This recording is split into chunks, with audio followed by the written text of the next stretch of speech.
Version 5.3 looks even worse. Some people told me in previous videos that the idea of Mavuika and Arlecchino being in the same phase wasn't such a bad thing. In fact, it was even seen as a win because the weapon banner would have been a gift for those chasing both signature weapons. But Hoyoverse had other plans. Mavuika and Arlecchino will indeed come in version 5.3, but in different phases. Yes, you heard that right, they're splitting them up. Instead of making things easier for players, Hoyoverse decided to add an extra layer of stress.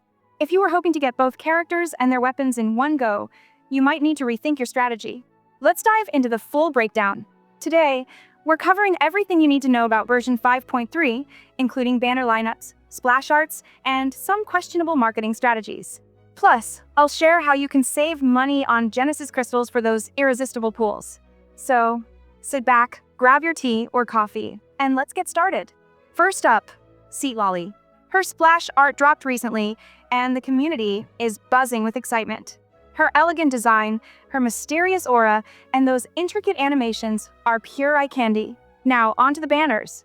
According to Full Stop John, Phase 1 will feature Mavuika, the Pyro Archon, alongside Citlali, our cryo support. This is the first time Hoyoverse is releasing two brand new 5-star characters in the same phase. It's exciting, but it's also a lot of pressure for players. Let's talk details. Mavuika wields a claymore and has a playstyle inspired by motorcycles, complete with Night Spirit mechanics. Meanwhile, Citlali brings strong elemental shields and off-field cryo application, making her a versatile support option. Both characters are amazing in their own right, but pulling for both in the same phase is going to be tough, especially if you're free to play. Phase 2 is equally stacked, featuring Clarinda, an Electro DPS known for her explosive gameplay, and Arlecchino, making her long-awaited return in her first rerun. If you missed Arlecchino before, this might be your chance to grab her, but with the banners being so packed, saving enough primo gems will be a real challenge.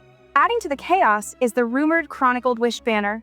This special banner supposedly focuses on Liyue characters like Xiao, Ganyu, Xilonen, and Baizhu. While this is a dream lineup for collectors, it's yet another banner competing for limited resources. Hoyoverse seems determined to stretch every last primo gem, leaving many players wondering how they'll afford even half of what's coming. Let's not forget about the 4-star characters. Rumored to appear across both phases are Lanyan, Chevreuse, Rosaria, Diana, and Bennett. While 4-star units don't usually steal the spotlight, this lineup is packed with utility and versatility. Whether you're building a cryo team with Rosaria and Diana or maximizing buffs with Bennett, these characters are worth considering. And then there's the weapon banner. If Mavuika and Arlecchino had shared a phase, their signature weapons would have been on the same banner, a rare and exciting opportunity. But with the split, the weapon banner loses some of its appeal, especially for players aiming for both. Hoyoverse is playing a clever game, ensuring that no matter which phase you choose, there's a catch. Now let's talk strategy. If you're worried about affording pulls, there's good news. LDShop offers up to 11% off Genesis crystals. For example, the 6,480 Genesis crystals pack, which costs $100 in-game, is just $89 through LDShop. All you need is your UID and server to complete the purchase, and since LDShop uses official top-up channels, it's a safe and reliable auction. I've used them personally for giveaways, including Welcome Moons, and can vouch for their service. Check out the link in the description if you're looking to save on pools. Speaking of pools, let's address some of the speculation around banner structures. Have you noticed the numbers on promotional images? 1 means it's a debut character, while 2 indicates a rerun. It's a clever system, but it adds to the confusion about how banners are split. And with so many characters and weapons in the mix, it's hard to predict what Hoyoverse will prioritize. Mavuika is an incredible addition to the roster, and her constellations truly elevate her gameplay. Let's break them down one by one. Starting with Constellation 1, the Night Lord's Explication. This opens up Mavuika's potential significantly. Her Night Soul Points cap is increased to 120, giving her more stamina for her abilities. She also gains Fighting Spirit 25% faster, which makes her rotation smoother and quicker. On top of that, each time she gains Fighting Spirit, she receives a temporary 10% boost to her attack. This is a fantastic starting constellation that boosts both her sustain and damage output early on. Now on to Constellation 2, the Ashen Price. This is where things start to heat up. While in the Night Soul's Blessing state, her base attack is increased by 300, a raw power boost. But there's more. Her Alphine Armament's rings of searing radiance now reduce the defense of nearby enemies by 20%, making her a great choice for team compositions that need debuff support. Plus, her normal and charged attack multipliers scale based on her attack, pushing her DPS even higher. Next is Constellation 3, the Burning Sun. It's a straightforward but highly impactful upgrade.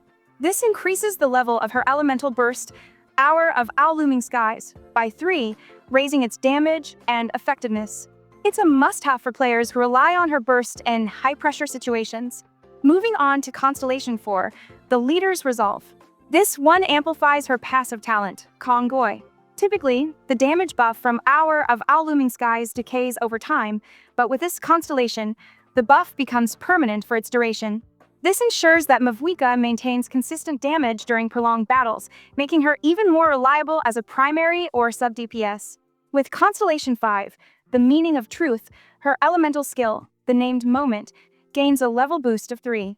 This upgrade sharpens her skills, giving her even more edge in combat. It's another simple yet crucial constellation for players looking to maximize her efficiency. Finally, we have Constellation 6, Humanity's Name Unfettered. This is the ultimate game changer. Her rings of searing radiance gain a secondary attack, Flame Strider, which deals 200% of her attack as pyro AoE damage whenever they hit an enemy.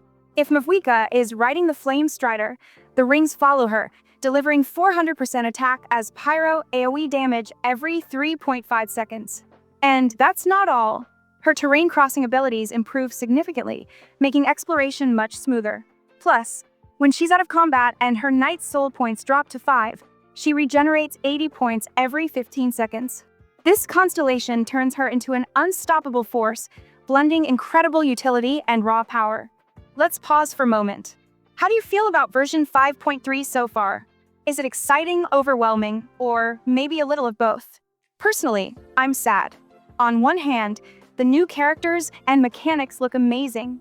On the other hand, the sheer number of banners feels overwhelming. It's almost as if Hoyoverse is daring us to keep up, knowing full well that most players can't. And then there's the marketing strategy. Why reveal Mavuika's splash art 8 hours before citlali's? Was it to create suspense, or did they simply misjudge the timing? Whatever the reason, it's another example of Hoyoverse keeping us on edge. But let's not lose hope entirely. If version 5.3 feels like a test of patience and planning, remember that smart resource management can make all the difference. Whether it's farming primogems through events, dailies, or commissions, every little bit counts. And if you're struggling to decide which banner to prioritize, take a step back and consider your current team's needs. Before we wrap up, don't forget about our 5 Welcome Moon giveaway, sponsored by LDShop. To enter, just register using the link in the description and comment your LDShop ID, Genshin UID, and server. It's a simple way to boost your primogems and get closer to your dream pools. So, what's your plan for version 5.3?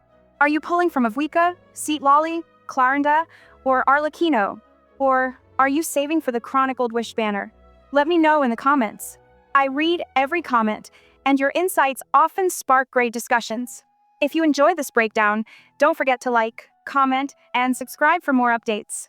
Big things are coming, and you don't want to miss out.